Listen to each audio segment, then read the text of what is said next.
सत श्री अकाल, good morning, आदाब। मैं राहुल कुमार चौधरी आज मैं आप लोगों के लिए एक महत्वपूर्ण क्लास लेकर के आया हूँ जिसको कि मैं करने वाला हूँ।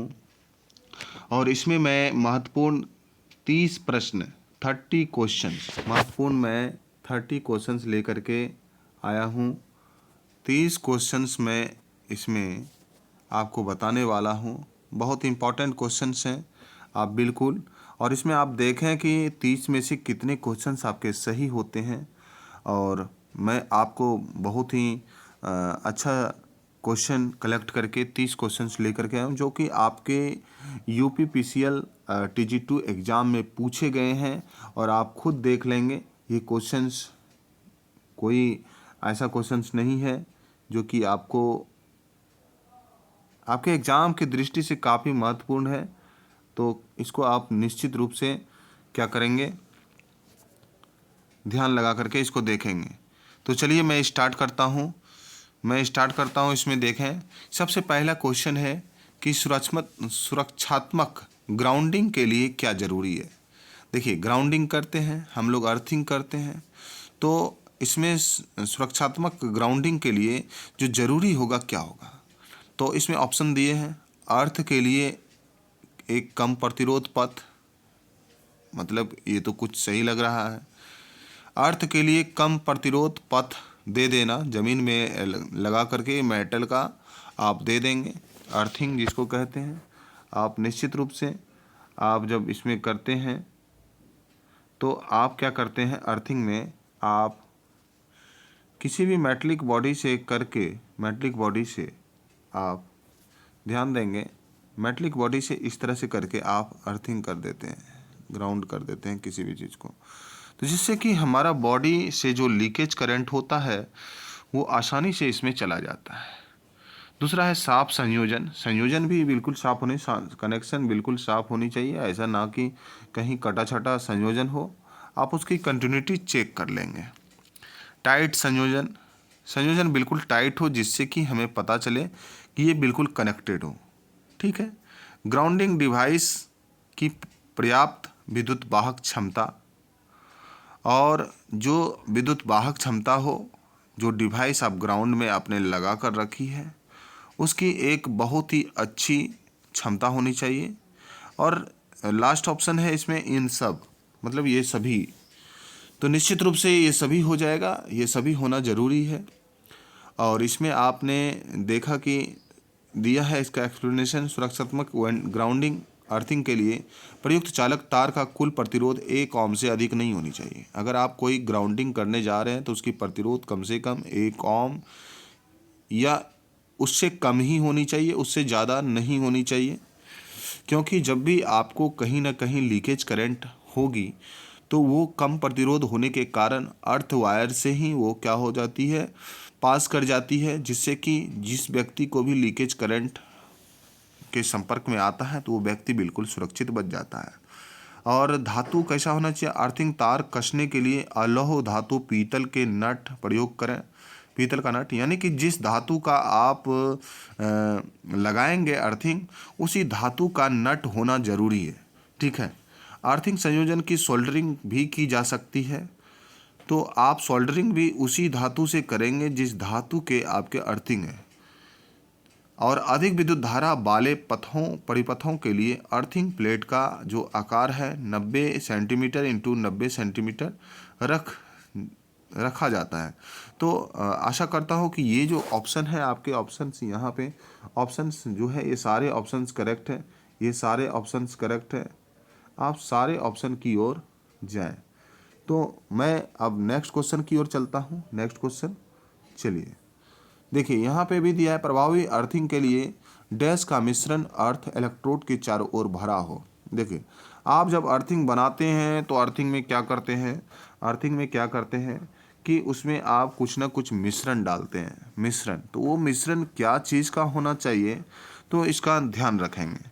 तो देखिए, अर्थिंग में जो मिश्रण भरा जाता है वो कोल, यानी कोल नमी बनाए रखने के लिए कोल प्लस साल्ट आप डालते हैं, कोल प्लस साल्ट, और इसकी अनुपात भी कभी कभी पूछी जाती है, इसकी क्या अनुपात होनी चाहिए, तो इसकी अनुपात 10:10, 10:10 जो है इसकी होनी चाहिए। आप निश्चित रूप से इसको क्या करेंगे, 10:10 यानी कि 10 किलो अगर आप कोयला लेंगे तो 10 किलो आपको नमक लेना होगा। और इसका काम है मुख्य रूप से अर्थिंग में नमी को बनाए रखना। तो कोल प्लस साल्ट यानी ऑप्शन डी जो है आपका करेक्ट हो जाएगा, कोल प्लस साल्ट। इसमें कार्बन को नहीं लिया जाएगा, ठीक है, और सीमेंट भी नहीं, राख भी नहीं, रेत भी नहीं, क्योंकि रेत जो है वो आपके नमी को ख़त्म कर देता है, राख भी नमी को ख़त्म कर देता है। और यहाँ पे कोल प्लस साल्ट जो है, कोल प्लस साल्ट आपको ये 10 और 10 के अनुपात में लेना है। अगर हम 10 किलो आपको कोयला लेते हैं तो 10 किलो आपका क्या होगा कि नमक लेना होगा। तो निश्चित रूप से आपका ये सही हो जाएगा। चलिए आगे मैं चलता हूँ। नेक्स्ट क्वेश्चन कि डैश की सुरक्षा के लिए उपकरण की अर्थिंग करना आवश्यक होता है। देखिए किसकी सुरक्षा के लिए हम लोग, तो इसमें देखिए कि वोल्टेज और स्थिरता के लिए तो नहीं, ऐसी कोई ज़रूरी नहीं है। वोल्टेज की स्थिरता बनाए रखने के लिए हम अर्थिंग का तो निर्माण नहीं करते हैं। ओवरलोडिंग के लिए, तो ये ओवरलोडिंग के लिए भी अर्थिंग का कोई वैसा ज़रूरी नहीं है। विद्युत के झटकों से खतरों के लिए, हाँ ये बिल्कुल सही है। विद्युत से झटके जो आते हैं उससे बचने के लिए हम लोग क्या करते हैं कि अर्थिंग का निर्माण करते हैं। कंडक्टरों के उच्च तापमान के लिए ऐसा भी ज़रूरी नहीं है, ये भी ऑप्शन आपका बिल्कुल नहीं चलेगा। और कम वोल्टेज के लिए तो ये भी नहीं। तो इसमें देखिए ऑप्शन सी है, विद्युत के झटके ना लगे और हम लोग सुरक्षित रहें, क्योंकि विद्युत जो है एक खतरनाक है, सबसे ज़्यादा डेंजरस है। और जब आप इसके संपर्क में आ जाएंगे तो ये आपको बिल्कुल अपने से चिपका लेगा और आपको छोड़ेगा नहीं जब तक कि आपके शरीर बिल्कुल कंडक्टर की तरह काम कर रहा हो। मान लेते हैं कि ये देखिए आप क्या है, ये है इस तरह से, और आपने किसी इलेक्ट्रिक बोर्ड को आपने छू रखी जो मेटलिक है, और इसमें क्या करती है, अगर आपका लीकेज करंट आ रहा है और आप कहीं ना कहीं ग्राउंड के संपर्क में हैं, ग्राउंड के संपर्क में हैं, और यहाँ से आपको क्या मिल जाता है, फेज मिल जाता है, और यहाँ से आपका न्यूट्रल मिल जाता है, ये न्यूट्रल। तो इस तरह से क्या होगा, इस तरह से आपके बॉडी में से करंट चला जाएगा। अगर यहीं पे हम दूसरी तरफ इसको अर्थिंग से कनेक्ट करके रखेंगे तो हमारे बॉडी का जो पूरा रेसिस्टेंस है 1000 ओम है। अगर आप गीले हो, आप भीगे हुए हों तो भी 1000 ओम है, जबकि अर्थिंग का जो है, अर्थिंग का क्या है, अर्थिंग का 1 ओम होती है। इसलिए आसानी से हमारे इस अर्थिंग से चला जाएगा और हम सुरक्षित रह जाएंगे। अगर अर्थिंग ना हो तो हमारे को क्या लग सकता है कि विद्युत का झटका लग सकता है। तो आशा करता हूँ कि ये आपको कॉन्सेप्ट समझ में आया होगा। तो विद्युत के झटकों से खतरों के लिए हम लोग क्या करते हैं, इससे बचते हैं, तो अर्थिंग का निर्माण करते हैं। तो अर्थिंग करना काफ़ी आवश्यक है, और आप लोग भी आपके घरों में अगर अर्थिंग ना हो तो निश्चित रूप से एक अर्थिंग लगवा लें।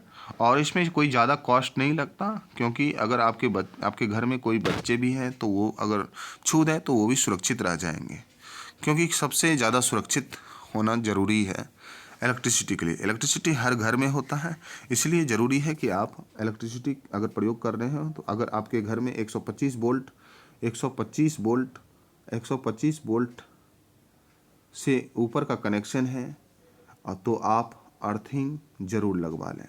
एक इलेक्ट्रिसिटी बोर्ड की नियम भी है, उसमें 125 वोल्ट से ऊपर के जितने भी हैं कनेक्शन उसमें अर्थिंग लगाना अनिवार्य है। तो चलें हम आगे चलते हैं। नेक्स्ट, मशीनों से स्टैटिक इलेक्ट्रिसिटी को हटाने का सबसे अच्छा तरीका क्या है। अगर मशीनों में स्टैटिक इलेक्ट्रिसिटी लगी हो तो उसको आप कैसे हटाएंगे, हटाने का सबसे अच्छा तरीका क्या हो सकता है। तो आप देखिए अगर मशीनों में स्टैटिक इलेक्ट्रिसिटी है तो उसको हटाने के लिए आप किसी न किसी इंसुलेटर का प्रयोग करेंगे। क्या करेंगे? किसी न किसी इंसुलेटर का। इंसुलेटर क्यों बोल रहे हैं? क्योंकि इंसुलेटर ही है जो आपको बचा सकता है। अगर आप इंसुलेटर का प्रयोग करके उस स्टैटिक इलेक्ट्रिसिटी को हटाते हैं तो बहुत अच्छा होता है। इसमें देखिए ऑप्शन को देख लें। सबसे पहला ऑप्शन फ्रेमवर्क को ग्राउंड कर देना, ठीक है। दूसरा ऑप्शन है घर्षण को हटाना। तीसरा ऑप्शन है मशीन को इंसुलेट कर देना। और डी है आसपास की हवा को नम करना। चौथा ऑप्शन है आसपास की जगहों को साफ रखना। तो इसमें देखिए कि ऑप्शन डी जो है इसका सही उत्तर हो जाएगा। ऑप्शन डी करेक्ट आंसर होगा। ऑप्शन डी आपका करेक्ट आंसर होगा। आप ऑप्शन डी की ओर चलें तो यहाँ पे देखें हवा सूखी होने पर स्थैतिक विद्युत अधिक सक्रिय होती है और हवा में नमी स्थिर चार्ज को कम करती है। तो अगर हम हवा में नमी को हटा दें, नमी को दे देंगे तो वो स्टैटिक इलेक्ट्रिसिटी को क्या करेगा? एब्जॉर्ब कर लेगा और इससे हम अपने आप को सुरक्षित महसूस करेंगे। तो आप निश्चित रूप से स्थिर चार्ज को कम कर देती है नमी। तो आप इस ऑप्शन की ओर जाएं, ऑप्शन डी की ओर। तो इसका ऑप्शन डी जो है वो करेक्ट आंसर होगा। ऑप्शन डी, ठीक है। ऑप्शन डी की ओर जाएं तो ऑप्शन डी इसका करेक्ट आंसर होगा। नेक्स्ट क्वेश्चन, भू संपर्क तार का साइज क्या होना चाहिए? बहुत ही यूपीपीसीएल TG2 8 नवंबर 2014 को पूछा जा रहा है और आप देखिए ये 8 साल बाद फिर आपको पूछ ले। तो 8 नवंबर 2014 में ये पूछा गया क्वेश्चन है, भू संपर्क तार का साइज क्या होना चाहिए? तो देखिए फेज तार के बराबर होना चाहिए, न्यूट्रल तार के बराबर होना चाहिए, फेज तार से अधिक होना चाहिए, फेज तार और न्यूट्रल तार से अधिक होना चाहिए। तो इसमें क्या होना चाहिए? देखिए आप जब भी आप भू संपर्क तार यानी अर्थिंग को लगाने चलें, यानी अर्थिंग जब भी लगाएंगे तो उसकी साइज जो होनी चाहिए ना, तो वो न्यूट्रल और अर्थ दोनों से ज़्यादा होनी चाहिए। न्यूट्रल और फेज प्लस न्यूट्रल दोनों से क्या होना चाहिए? वो ज़्यादा होनी चाहिए, उसकी बिल्कुल ही ज़्यादा होनी चाहिए। और जिसके कारण उसका अर्थ रेसिस्टेंस जो हो जाएगा वो कम हो जाएगा और लीकेज करंट अगर कहीं भी उसका लीकेज हो रहा होगा तो उस करंट को आसानी से वो ले जाएगा। तो न्यूट्रल और फेज के तारों से उसकी मोटाई क्या होनी चाहिए? अधिक होनी चाहिए, तो वो सुरक्षित माना जाता है। तो इसका ऑप्शन है भू संपर्क तार का साइज क्या हो? फेज और न्यूट्रल से अधिक होना चाहिए। तो ये आपका ऑप्शन जो है डी आपका बिल्कुल सही ऑप्शन है। तो फेज और न्यूट्रल तार से अधिक इसका होना चाहिए। और ये ऑप्शन गलत है, फेज के तार के बराबर होना चाहिए, बिल्कुल भी गलत है। न्यूट्रल तार के बराबर होना चाहिए, ये भी गलत है। फेज तार से अधिक होना चाहिए, ये सही है, बट न्यूट्रल तार से भी अधिक होना चाहिए। इसीलिए ये आपका ऑप्शन दोनों मतलब कि फेज और न्यूट्रल तार से अधिक होना चाहिए, ये सही होगा। चलिए आगे मैं चलता हूँ। नेक्स्ट क्वेश्चन, न्यूट्रल भू संपर्कन का क्या लाभ है? अगर न्यूट्रल को आप भू संपर्क कर दें तो इसका क्या लाभ हो सकता है? आप ध्यान दें। ऑप्शन ए है यह सेवा का विश्वसनीय सुधारता प्रदान करता है। ऑप्शन बी है आकाशीय विद्युत के कारण अति वोल्टेज को पृथ्वी में डिस्चार्ज किया जा सकता है। लगातार आर्किंग भूसंपर्क से मुक्त होना, यह कार्मिक और उपकरण को अधिक सुरक्षा प्रदान करता है। तो आप यहाँ पे ध्यान दें। और ऑप्शन ई है इन सब। तो यहाँ पे देखिए ये बहुत ही है कि यह सेवा जो है विश्वसनीय सुधारता का प्रदान करता है, काफ़ी विश्वसनीय होता है कि अगर किसी भी प्रकार का लीकेज अगर होता है तो आपको बिल्कुल आप कॉन्फिडेंस के साथ काम करेंगे। और ऑप्शन बी है आकाशीय विद्युत के कारण अति वोल्टेज को पृथ्वी में डिस्चार्ज करना, ये भी बिल्कुल सही है कि अगर आकाशीय बिजली आती है उसके कारण आपका अगर न्यूट्रल अर्थिंग किया हुआ हो तो उसकी सारी जो ओवर वोल्टेज है वो क्या हो जाएगी? उसमें चली जाएगी। और देखिए अर्थ को जो है उसकी पोटेंशियल डिफरेंस क्या मानी गई है, 0 मानी गई है, उसका PD 0 माना गया है, 0।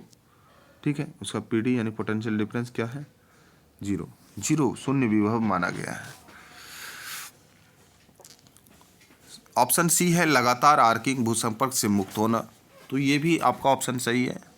यह कार्मिक और उपकरण को अधिक सुरक्षा प्रदान करता है, तो ये भी सही है। तो ऑप्शन ई जो है ये बिल्कुल सही होगा, ऑप्शन ई, इसमें सारे उपयुक्त हैं। आकाशीय विद्युत या तड़ित चालक ऊंचे भवनों या मीनारों या चिमनियों विद्युत वितरण प्रणाली में प्रयुक्त खंभों के ऊपर एक त्रिशूल आकार का तार स्थापित किया जाता है। आप देखें इस तरह से त्रिशूल कि जैसा बनाया जाता है, ठीक है, और इसको ये ग्राउंड कर दिया जाता है, जो तड़ित चालक कहलाता है। यह चालक आकाशीय विद्युत को अपने अंदर एकत्र कर उसे अर्थ संयोजन के द्वारा पृथ्वी के अंदर प्रवाहित कर देता है। ठीक है, और इसको पूरा अर्थिंग होता है, अंदर में अर्थिंग होता है पूरा किया हुआ। तो इस तरह से आप देख सकते हैं कि हम लोग यूज करते हैं। तो इसमें सारे ऑप्शन जो है सही हैं, तो आप ऑप्शन ई की ओर जाएं, आपका करेक्ट आंसर होगा। नेक्स्ट क्वेश्चन, भू संपर्क तार किस से बना होता है। देखिए, भू संपर्क तार जब आप यूज करेंगे तो उसकी साइज क्या होती है, वो किससे बना होता है, और उसे कहाँ लगाना चाहिए, कितनी दूरी पे लगाना चाहिए, सारे क्वेश्चन पूछे जाते हैं। तो भू संपर्क तार जो बना होता है वो गैल्वेनाइज्ड स्टैंडर्ड स्टील से बना होता है, ऑप्शन सी इसमें करेक्ट होगा। कॉपर का हम लोग कभी भी यूज नहीं करते, क्योंकि कॉपर में क्या है कि आपको कॉपर का नहीं यूज करना, आयरन का भी जंग लगने के कारण ही इसका यूज नहीं किया जाता, एल्युमिनियम का भी नहीं किया जाता, और हम लोग गैल्वेनाइज्ड स्टैंडर्ड स्टील का यूज करते हैं। और इसकी जो साइज होनी चाहिए 12 या 14 SWG का होना चाहिए। ठीक है, 12 या 14 का होना चाहिए। और इसका यहाँ पे पावर के लिए आपको 8 SWG का यूज होना चाहिए, 10 या 8। ये दो बातों का आप ध्यान रखेंगे। ठीक है, तो चलिए यहाँ पे हम चलते हैं नेक्स्ट क्वेश्चन की ओर।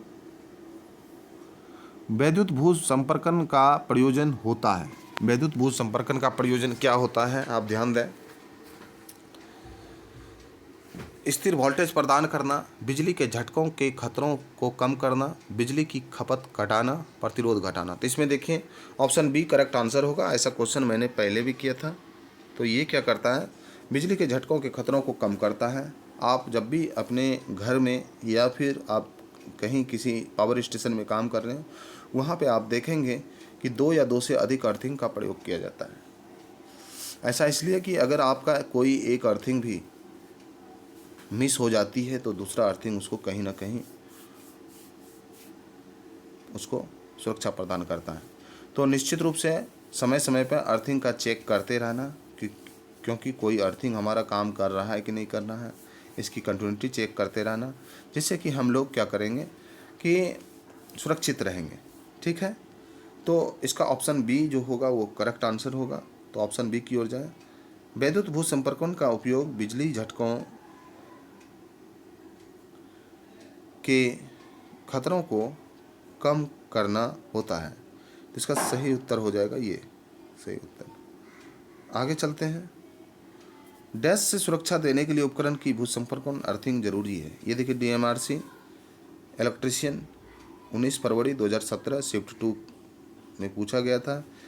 और इसमें देखिए दूसरा क्वेश्चन भी पूछा गया है इसमें, इनसे किससे बचाने के लिए भू संपर्कन की आवश्यकता होती है। आप देखिए ये तीसरा फिर से रिपीटेड क्वेश्चन है। चालक का उच्च तापमान से बचाने के लिए, बिल्कुल भी गलत है, ये ऐसा कुछ नहीं होता है। बिजली के झटकों का खतरा, तो इसमें भी बिजली के झटकों के खतरा से ही होगा। वोल्टेज के उतार चढ़ाव, अधिक लदान ओवरलोडिंग से नहीं। इसमें जो है ऑप्शन बी जो हो जाएगा आपका करेक्ट आंसर होगा। ऑप्शन बी जो हो जाएगा वो करेक्ट आंसर हो जाएगा। आप ऑप्शन बी की ओर जाएं। ऑप्शन बी आपका क्या होगा, करेक्ट आंसर होगा। ऑप्शन बी क्या हो जाएगा, करेक्ट आंसर होगा। अर्थिंग करने से बिजली के झटकों से सुरक्षा रहती है तथा बिजली के संपूर्ण उपकरणों की सुरक्षा रहती है। तो नेक्स्ट क्वेश्चन में चलता हूँ। तांबे के तार का भू प्रतिरोध कितना होना चाहिए। अगर आप तांबे के तार का यूज करें उसका भू प्रतिरोध कितना होना चाहिए। देखिए, तांबे के तार का भू प्रतिरोध जो होता है वो 1 ओम होना चाहिए। आप ध्यान रखेंगे, 1 ओम भू प्रतिरोध होना चाहिए। भू प्रतिरोध का मान अल्प होता है, जितना कम होता है उतना। देखिए, इस सारे ऑप्शन में सबसे कम जो है वो 1 ओम है, तो इसलिए ऑप्शन ए की ओर आप जाएं और आपका सही उत्तर हो जाएगा। तो चलिए आगे नेक्स्ट क्वेश्चन।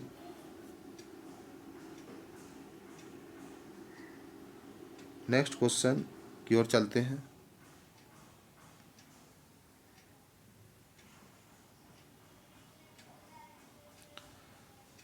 नेक्स्ट क्वेश्चन है यहाँ पे, भूतार बनाने के लिए निम्न में से किस पदार्थ का उपयोग किया जाता है। भूतार को बनाने के लिए किस पदार्थ का उपयोग करता है भूतार। देखिए, इसमें भूतार को बनाने के लिए जो हम लोग उपयोग करते हैं, इसमें ऑप्शन ए है गैल्वेनाइज्ड इस्पात, ऑप्शन बी है टंगस्टन, ऑप्शन सी है तांबा और ऑप्शन डी है एल्युमिनियम।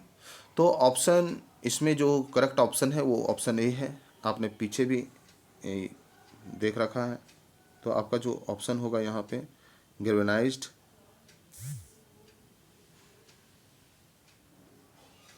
गैल्वेनाइज्ड इस्पात का होगा, ऑप्शन ए सही होगा। आगे की ओर चलते हैं। चालक तार एवं पृथ्वी के बीच विद्युत रोधन प्रतिरोध कितना होता है। चालक तार और पृथ्वी के बीच में विद्युत प्रतिरोधन जो होता है उसकी हम गणना करते हैं। उसका एक फॉर्मूला है कि 50 बटे परिपथ में बिंदुओं की संख्या, परिपथ में बिंदुओं की संख्या, परिपथ में बिंदुओं की,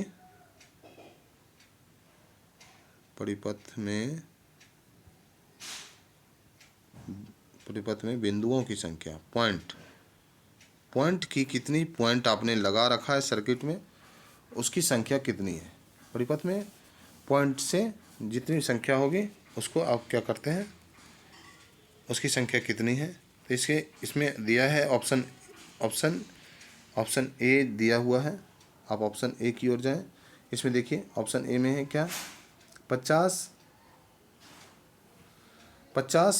बाय परिपथ में बिंदुओं की संख्या मेगा ओम में होनी चाहिए। ठीक है, अगर मान लेते हैं कि इसमें बिंदु क्या होता है, तो बिंदु जो होता है आपके यहाँ जो सर्किट है, स्विच है, स्विच जहाँ लगाए हैं वो स्विच को एक बिंदु माना जाता है, एक पॉइंट माना जाता है। ठीक है, और जहाँ बल्ब लगाए हैं उसको भी एक पॉइंट माना जाता है। इस तरह से आप एक सर्किट में कितने पॉइंट लगाए हुए हैं उस पर निर्भर करता है, और उसकी वैल्यू जो होनी चाहिए मेगा ओम में होनी चाहिए। तो इस तरह से ये सही होगा। चालक तार एवं पृथ्वी के बीच विद्युत रोधन प्रतिरोध कितना होना चाहिए, तो वो मेगा ओम में ही होता है। तो ठीक है, तो इस तरह से आगे चलते हैं। प्लेट अर्थिंग में तांबा प्लेट का आकार साइज कितना होता है, ये कई बार क्वेश्चन पूछा गया। DMRC इलेक्ट्रीशियन 17 अप्रैल 2018 में पूछा गया था। देखिए, प्लेट का जो आकार होता है वो क्या होता है, आप ध्यान दें।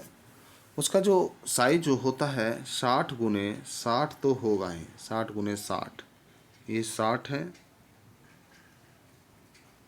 और ये भी 60, ये ज़रूरी है होना।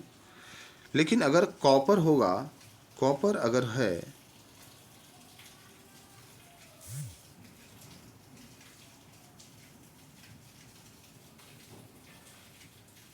है तो उसकी मोटाई जो होगी 3.18 होगा।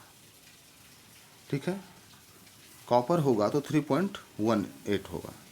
तो इसमें प्लेट अर्थिंग में तांबा प्लेट का आकार जो होगा 60x60x3.18 mm होगी। ठीक है, आगे चलते हैं नेक्स्ट को।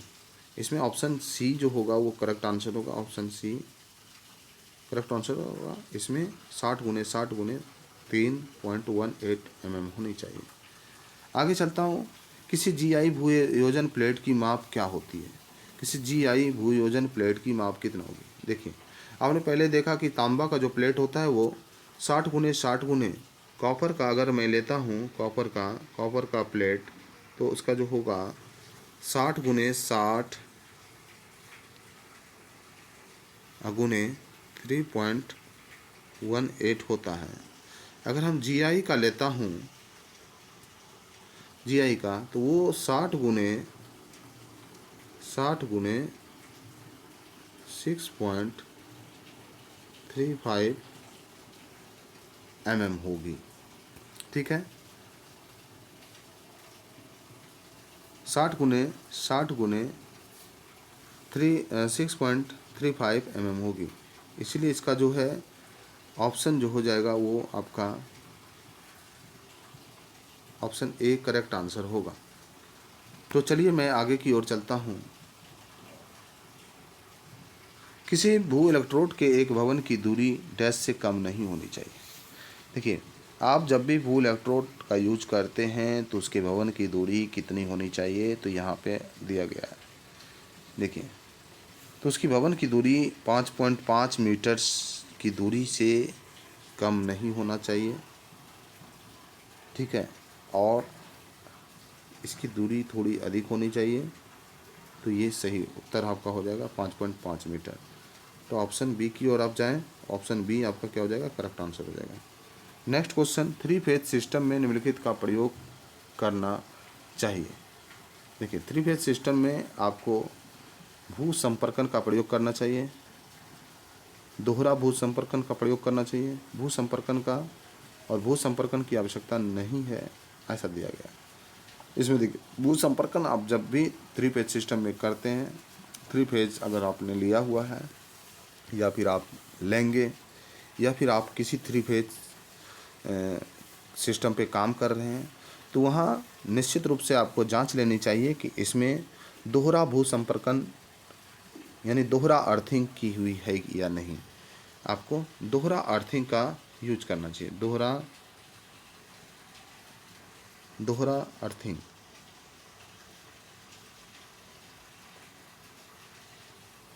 दोहरा अर्थिंग को निश्चित रूप से जांच लेनी चाहिए। 3 फेज सिस्टम में दोहरा भू संपर्कन का प्रयोग किया जाता है। तो निश्चित रूप से आपका आंसर जो हो जाएगा ऑप्शन बी होगा सही। आप दोहरा अर्थिंग कर लेंगे। अगर दोहरा अर्थिंग का आप प्रयोग करते हैं तो अगर इसमें से कोई एक अर्थिंग मिसिंग भी होती है तो दूसरा अर्थिंग आपको सुरक्षा प्रदान कर देगा। नेक्स्ट क्वेश्चन है, प्लेट अर्थिंग में 2 समांतर प्लेटों के बीच की कितनी दूरी होनी चाहिए। अब देखिए, प्लेट अर्थिंग हम कर रहे हैं और उसमें 2 समांतर प्लेटों के बीच में कितनी दूरी कम से कम होनी चाहिए। देखिए, आपको मैंने पहले भी बता रखा था, 125 वोल्ट से अगर अधिक सप्लाई आपके घर में आती है तो आप निश्चित रूप से उसको क्या कर लें, अर्थ कर लें, क्योंकि आप 125 वोल्ट से अधिक पे अगर अर्थिंग लगा देंगे तो आपको निश्चित रूप से सुरक्षा प्रदान होगी। आगे मैं देखता हूँ इसमें 2 समांतर प्लेटों के बीच न्यूनतम दूरी कितनी होनी चाहिए। तो 2 अगर समांतर प्लेट है तो उसकी न्यूनतम दूरी जो होनी चाहिए वो 8 मीटर की होनी चाहिए और अधिकतम इसकी कोई भी सीमा नहीं है। अधिकतम आप 9, 10, 11, 12 कुछ भी दे सकते हैं, लेकिन 2 अर्थिंग प्लेटों के बीच में न्यूनतम जो दूरी होनी चाहिए वो 8 मीटर होनी चाहिए। इसीलिए इसका ऑप्शन ए जो होगा सही होगा, ऑप्शन ए। ऑप्शन ए की ओर जाएं। तो मैं चलिए आगे चलता हूँ। एक त्वरित यानी एक लाइटनिंग उप परिपथ में अधिकतम अनुमन्य भार कितना होता है। देखिए, अगर एक उप परिपथ आप यूज कर रहे हैं उसमें अधिकतम जो भार है आपको कितना देना चाहिए।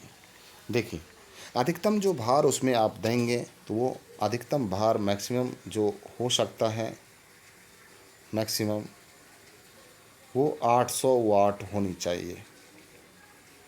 ठीक है, इससे कम आप दे सकते हैं, लेकिन 800 वाट से आप ज़्यादा नहीं दे सकते। मैक्सिमम 800 वाट ही दे सकते हैं। या फिर 10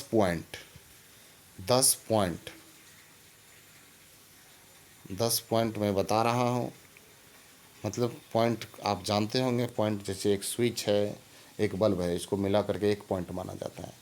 तो आप एक उप परिपथ सर्किट में 10 पॉइंट से ज़्यादा नहीं दे सकते। अगर आपका पावर परिपथ है, पावर परिपथ में आपको क्या करना होगा, अधिकतम 3000 वाट का ही आप इसमें दे सकते हैं। अधिकतम 3000 वाट का आप दे सकते हैं। और इसमें जो है मैक्सिमम जो है आपको 2 पॉइंट इसमें 2 पॉइंट आप दे सकते हैं। आप बहुत ही इम्पोर्टेंट क्वेश्चन है, पूछा जाता है। बार बार एग्ज़ाम में। तो आगे मैं चलता हूँ नेक्स्ट क्वेश्चन की ओर। डीसी मोटर के फील्ड कॉइल आमतौर पर बने होते हैं। डीसी मोटर के कॉइल जो होते हैं, फील्ड कॉइल किसके बने होते हैं? तो आप देखिए, जो इसमें फील्ड कॉइल बने होंगे, ऑप्शन ए है माइका, बिल्कुल भी गलत है, माइका बिल्कुल नहीं होगा। ऑप्शन बी है तांबा, तो तांबा करेक्ट है। आपने कभी मोटर वाइंडिंग की होगी तो आप मोटर वाइंडिंग करते समय उसके फील्ड में जो है कॉपर कॉइल ही डाला होगा।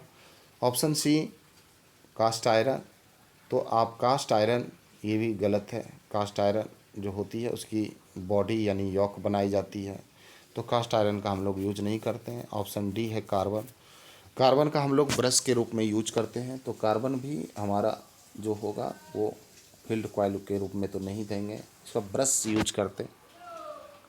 डीसी मोटर में जो कम्यूटेटर के संपर्क में जो ब्रश होता है उसमें यूज करते हैं। और आयरन, तो आयरन का हम लोग यूज बिल्कुल भी नहीं करते हैं।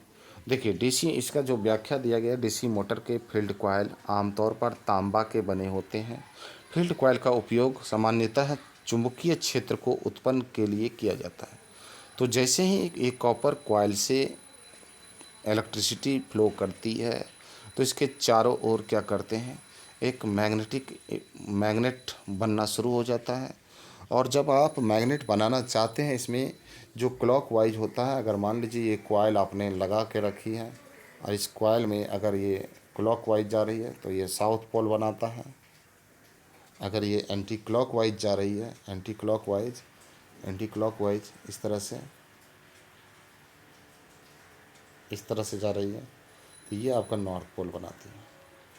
तो आप जब भी करते हैं फील्ड वाइंडिंग, तो उसमें आप क्लॉक और एंटी क्लॉक में उसके करंट के डायरेक्शन को बना के रखते हैं, जिससे उसमें अलग अलग पोल बनाते हैं, जिससे क्या होती है, मोटर घूमना शुरू हो जाती है।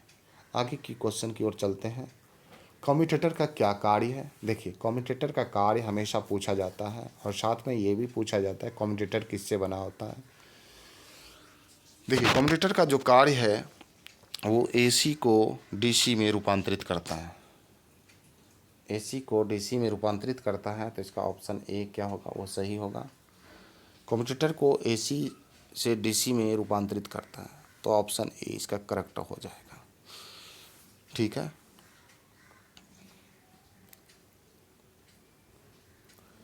इसमें आप देखेंगे कि डीसी को एक डीसीया और डीसी में रूपांतरित करना ये बिल्कुल भी नहीं है। डीसी को एसी में करना ये इन्वर्टर का काम है, ना कि इसका काम है। एसी को एक दिशीय एसी में रूपांतरित करना ये भी बिल्कुल गलत है, इसीलिए इसका ऑप्शन ए क्या हो जाएगा, सही हो जाएगा। Next question. फ्लेमिंग का बाएं हाथ का नियम इनके बीच संबंध दर्शाता है। देखिए फ्लेमिंग का जो बाएं हाथ का नियम है वो क्या होता है कि अगर आप बाएं हाथ की उंगलियों को परस्पर एक दूसरे के पैरेलल रखेंगे, ठीक है, तो इसमें क्या हो जाएगा कि जो अंगूठा होगा वो बाएं हाथ के नियम में वो बल की दिशा को दिखाएगा और धारा की दिशा को दिखाएगा,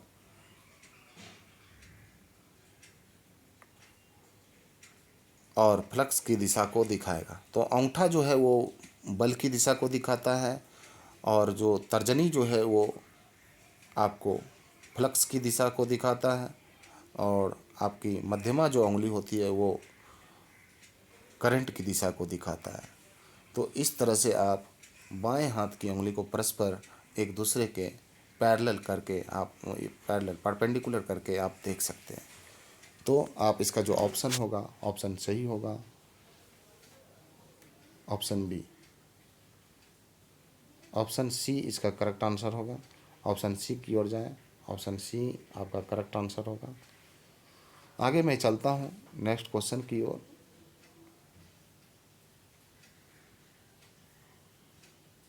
फ्लेमिंग के बाएं हाथ का नियम प्रयुक्त करते समय निम्न में से कौन सा सही संकेत इंगित करता है? अब देखिए इसमें दिया है फ्लेमिंग के बाएं हाथ के नियम का जो होता है, इसमें फ्लेमिंग के बाएं हाथ के नियम जो होता है विद्युत मोटर हेतु प्रयुक्त किया जाता है। ठीक है, और इसमें आप देखेंगे कि जो अंगूठा होगा वो गति की ओर, यानी कि गति की ओर करता है।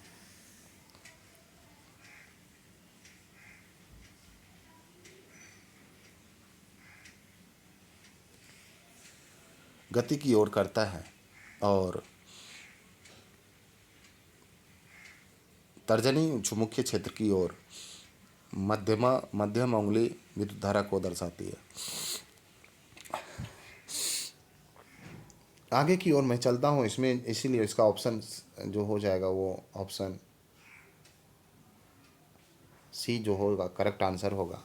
अंगूठा गति, तर्जनी चुंबकीय क्षेत्र और मध्यमा उंगली धारा को दर्शाता है। तो ऑप्शन सी जो है इसका करेक्ट आंसर हो जाएगा। Next question, 230 volt DC motor को 230 वोल्ट एसी सप्लाई से जोड़ दिया जाए तब यह मोटर क्या होगा। देखिए इसमें 4 ऑप्शन दी गई है, आप 4 ऑप्शन को देख करके समझ सकते हैं। बिना किसी समस्या के चलेगी, रुक जाएगी, जल जाएगी, कम दक्षता और उच्च स्पार्कों के साथ चलेगी। देखिए अगर आप क्या करते हैं कि 230 वोल्ट डीसी वाली मोटर को 230 वोल्ट एसी डाल देते हैं, तो इसमें क्या होगी कि आपकी जो है मोटर वो कम दक्षता के साथ चलेगी और उच्च स्पार्कों के साथ, और वो ज़्यादा समय तक नहीं चलेगी और लगातार स्पार्क करेगा और अंत में वो मोटर जल भी सकती है। तो आप इस पर ध्यान दें। आप कभी भी 230 वोल्ट डीसी मोटर को 230 वोल्ट एसी मोटर के साथ, एसी सप्लाई के साथ ना जोड़ें, अन्यथा आपकी मोटर कोई दक्षता नहीं देगी, कम दक्षता देगी और स्पार्क बहुत ज़्यादा होगा। स्पार्क देने से मोटर क्या हो जाएगी, गर्म हो जाएगी और ये जल भी सकती है। चलिए मैं आगे की ओर चलता हूँ। फ्लेमिंग बाम हस्त नियम देता है, क्या देता है? फ्लेमिंग बाम हस्त नियम। ये फ्लेमिंग बाम हस्त नियम जो है मोटर के लिए लागू होता है, ठीक है। और इस नियमानुसार अंगूठा आर्मेचर की गति को, अंगूठा जो है आप अगर बाएं हाथ की जो 3 उंगलियां जो है अंगूठा और तर्जनी और मध्यमा तीनों को परस्पर फैलाते हैं तो अंगूठा जो है वो आर्मेचर की गति को दिखाता है, तर्जनी जो है चुंबकीय क्षेत्र को दिखाता है और मध्यमा जो है वो उंगली की धारा को दिखाता है। तो आप निश्चित रूप से इसका ऑप्शन जो हो जाएगा, ऑप्शन बी जो है करेक्ट हो जाएगा। ऑप्शन बी की ओर जाएं, ऑप्शन बी, तो इसका ऑप्शन बी जो है वो करेक्ट हो जाएगा। तो निश्चित रूप से आपका आगे की ओर चलते हैं। फ्लेमिंग के बाएं हाथ के नियम का अनुप्रयोग डैश में पाया जाता है। देखिए फ्लेमिंग के बाएं हाथ का नियम जो है वो प्रथम 2 उंगली तथा अंगूठे के परस्पर समकोण बनाते हुए इस प्रकार फैलाएंगे। पहली उंगली चुंबकीय क्षेत्र की दिशा, बीच की उंगली जो होती है वो विद्युत धारा की दिशा को दिखाती है और अंगूठा जो है वो गति को दिखाता है। तो इसमें देखिए हम लोग क्या करते हैं, इसमें ऑप्शन डी होगा। ये हम फ्लेमिंग के बाएं हाथ के को हम जो है हमेशा मोटर के लिए यूज करते हैं, इसीलिए इसका सही उत्तर जो हो जाएगा ऑप्शन डी हो जाएगा। नेक्स्ट क्वेश्चन, फ्लेमिंग के बाएं हाथ के नियम में बीच की उंगली डैश को दर्शाती है। देखिए बीच की उंगली जो होता है वो करंट की दिशा को दिखाता है। करंट की दिशा को आप जब भी उंगली ऐसे, अंगूठा ऐसे है और ये है, ये क्या है, बीच की जो उंगली है तर्जनी फ्लक्स की दिशा की ओर इंगित करता है, तब बीच की उंगली किस दिशा को करता है? तो ये बीच की उंगली जो होगी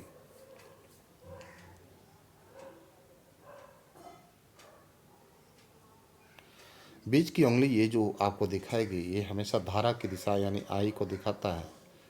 ये एफ, ये बी, आप एफ बी आई याद करेंगे। अंगूठा जो है आपको फोर्स और ये जो है आपको फ्लक्स और ये जो है करंट को दिखाता है। तर्जनी जो है आपको हमेशा फ्लक्स की दिशा को दिखाएगा और इसको करंट की दिशा दिखाएगा। आगे की ओर चलते हैं। नेक्स्ट क्वेश्चन, लेंज नियम निम्नलिखित के संरक्षण के लिए यूज किया जाता है। देखिए लेंज का नियम जो होता है वो हमेशा जो यूज किया जाता है किसके लिए किया जाता है, इसमें देखिए 4 ऑप्शन दिए गए हैं। चारों ऑप्शन को ध्यान से देखें। ऑप्शन ए है आवेश, ऑप्शन बी है प्रेरित धारा, ऑप्शन सी है ऊर्जा, ऑप्शन डी है प्रेरित ईएमएफ। तो देखिए लेंज का नियम ऊर्जा संरक्षण के नियम पर आधारित है। यह नियम बताता है कि नियम इलेक्ट्रोमैग्नेटिक सर्किट के लिए समझता है कि जब कोई बाहरी फोर्स लगाया जाता है तो फ्लक्स चेंज के सापेक्ष ईएमएफ उत्पन्न करता है। तो लेंज नियम जो होता है ये डीसी मोटर में यूज किया जाता है और इसमें आपको ऑप्शन सी होगा, ये ऊर्जा संरक्षण के नियम को बताता है, ऊर्जा के संरक्षण के नियम को बताता है, इसीलिए इसका ऑप्शन जो हो जाएगा वो सही हो जाएगा। ऑप्शन जो हो जाएगा वो तो ऑप्शन सी हो जाएगा करेक्ट आंसर। नेक्स्ट क्वेश्चन देखिए, यहाँ पे बहुत ही इंपॉर्टेंट क्वेश्चन है, डीसी मोटर के बैक ईएमएफ डैश पर निर्भर करती है। तो देखिए ये कई बार क्वेश्चन पूछा गया है और डीएमआरसी में पूछा गया है, टीएच 25 अगस्त को पूछा गया है 2018 के शिफ्ट 3 में, टीएच 29 अगस्त को भी पूछा गया है आपको 2018 के शिफ्ट 2 में भी पूछा गया। देखिए क्वेश्चन तुरंत रिपीट करता है और क्वेश्चन का सिर्फ बोल बदल देता है, क्वेश्चन का सिर्फ भाषा बदल देता है, बाकी क्वेश्चन वही रहता है। बैक ईएमएफ, अगर डीसी मोटर का जो बैक ईएमएफ है वो किस पर निर्भर करता है, तो इसका एक फॉर्मूला होता है, आप देख पा रहे होंगे। उसका जो फॉर्मूला होता है ईबी जो होता है जेड एन पी और 5/60A। इसमें देखिए तो जेड जो है कंडक्टर्स की संख्या पे निर्भर करता है, एन जो है उसके गति पे भी निर्भर करता है बैक ईएमएफ, यानी कि जेड यानी जितनी नंबर ऑफ कंडक्टर जितना ज़्यादा होगा उतना बैक ईएमएफ ज़्यादा होगा, और इसमें इसकी गति जितनी ज़्यादा होगी उतना ज़्यादा पोल की संख्या पे ये निर्भर करता है और फ्लक्स पे भी निर्भर करता है। तो ये सारे हैं। तो इसमें देखिए पोल की संख्या पे, फ्लक्स प्रति पोल पे और आर्मेचर कंडक्टरों की कुल संख्या पे, आर्मेचर वाइंडिंग में समांतर पथों की संख्या पे भी निर्भर करता है। तो इसीलिए इसका ऑप्शन जो हो जाएगा वो ई हो जाएगा, सारा करेक्ट हो जाएगा। तो इसका सही उत्तर हो जाएगा ऑप्शन ई। तो आप चलिए आगे की ओर चलते हैं। किसी सीरीज मोटर को शून्य लोड पर स्टार्ट नहीं करना चाहिए, इसका क्या कारण हो सकता है। देखिए सीरीज मोटर जो होता है वो उसको हमेशा आप शून्य लोड पे ना स्टार्ट करें, उसको जब भी हो कुछ ना कुछ लोड लगा करके ही करें। अगर आप शून्य लोड पर करते हैं तो उसकी गति जो है अनंत हो सकती है और गति उसकी खतरनाक हो सकती है, और अंत में इसकी जो है आर्मेचर यानी कि जो इसका पूरा का पूरा इसका जो रोटर है बाहर निकल सकता है। इसका रोटर जो होता है ये रोटर जो है पूरा का पूरा बाहर निकल जाएगा। तो ध्यान रखें कि इसको कभी भी शून्य लोड पे ना चलाएं। अगर इसको आप शून्य लोड पे चलाते हैं तो ये काफ़ी इसकी गति खतरनाक हो सकती है और इसकी सीमा बढ़ जाएगी और इसकी जो है रोटर भी बाहर निकल सकता है। तो आप निश्चित रूप से सीरीज मोटर को शून्य लोड पे ना चलाएं, इसीलिए इसका ऑप्शन जो हो जाएगा वो सी हो जाएगा करेक्ट आंसर। तो बिना लोड के डीसी सीरीज वाले मोटर को चलाना नहीं चाहिए क्योंकि इसकी गति खतरनाक हो जाती है। सीरीज मोटर हेतु यदि हम इसके गति एवं लोड धारा को ग्राफ समझें तो ज्ञात होता है कि कम लोड या बिना लोड अत्यधिक उच्च हो जाती है। तो इसीलिए इसको आप ध्यानपूर्वक चलाएं। नेक्स्ट क्वेश्चन, मशीनी औजारों के लिए निम्नलिखित में से किस डीसी मोटर को प्राथमिकता दी जाती है। तो देखिए इसमें जो होता है आपका, आप देखेंगे डीसी श्रेणी मोटर की जो गति होती है वो क्या होती है कि लोड के साथ साथ घटती जाती है एक समान गति पे, मतलब लोड जैसे जैसे लोड बढ़ाने के साथ उसकी गति क्या होती है, उसकी टॉर्क बढ़ती जाती है। फिर देखिए डीसी संचयी में संयुक्त मोटर में भी क्या होती है, तो इसका अब इसमें देखिए डीसी शंट मोटर का क्या होता है कि इस तरह से इसका ग्राफ जो होता है इस तरह से होता है। फाइनली ये जो उसकी जो होती है शुरुआत में गति काफ़ी होती है और उसके बाद हल्का सा ड्रॉप होने के बाद ये इसकी गति होती है। ये आप देखेंगे इस तरह से इसकी गति घट जाती है। तो इस तरह ग्राफ इसकी गति जो है स्थिर मानी जाती है। कैसी मानी जाती है, कांस्टेंट स्थिर माने जाते हैं। तो इसका स्थिर मानी जाती है, जिसके कारण इसका जो मशीनी औजारों में जो है डीसी शंट मोटर को प्राथमिकता दी जाती है, क्योंकि खाद मशीनों में भी इसका जो है काफ़ी स्थिर माना जाता है। तो सही उत्तर इसका जो हो जाएगा ऑप्शन सी हो जाएगा, डीसी शंट मोटर। तो आप निश्चित रूप से इस वीडियो को आप पूरा देखे होंगे। अगर आपको ये हमारा पूरा वीडियो बहुत अच्छा लगता है तो आप यूपीपीसीएल TG2 के एग्ज़ाम के लिए ये सारे क्वेश्चन का प्रिपेयर करें। काफ़ी महत्वपूर्ण क्वेश्चन है और आपके एग्ज़ाम में आने वाले हैं, तो आप निश्चित रूप से हमारे साथ जुड़े रहें। अगर आप हमारे चैनल पर नए हैं तो हमारे चैनल को आप सब्सक्राइब कर लें, बेल आइकन्स को दबा लें, ताकि हमारा बनाया हुआ वीडियो आपको हम एकदम बिल्कुल मिलते रहे। और चलिए मैं इस क्लास को आज यहीं पे एंड करता हूँ। जय हिंद।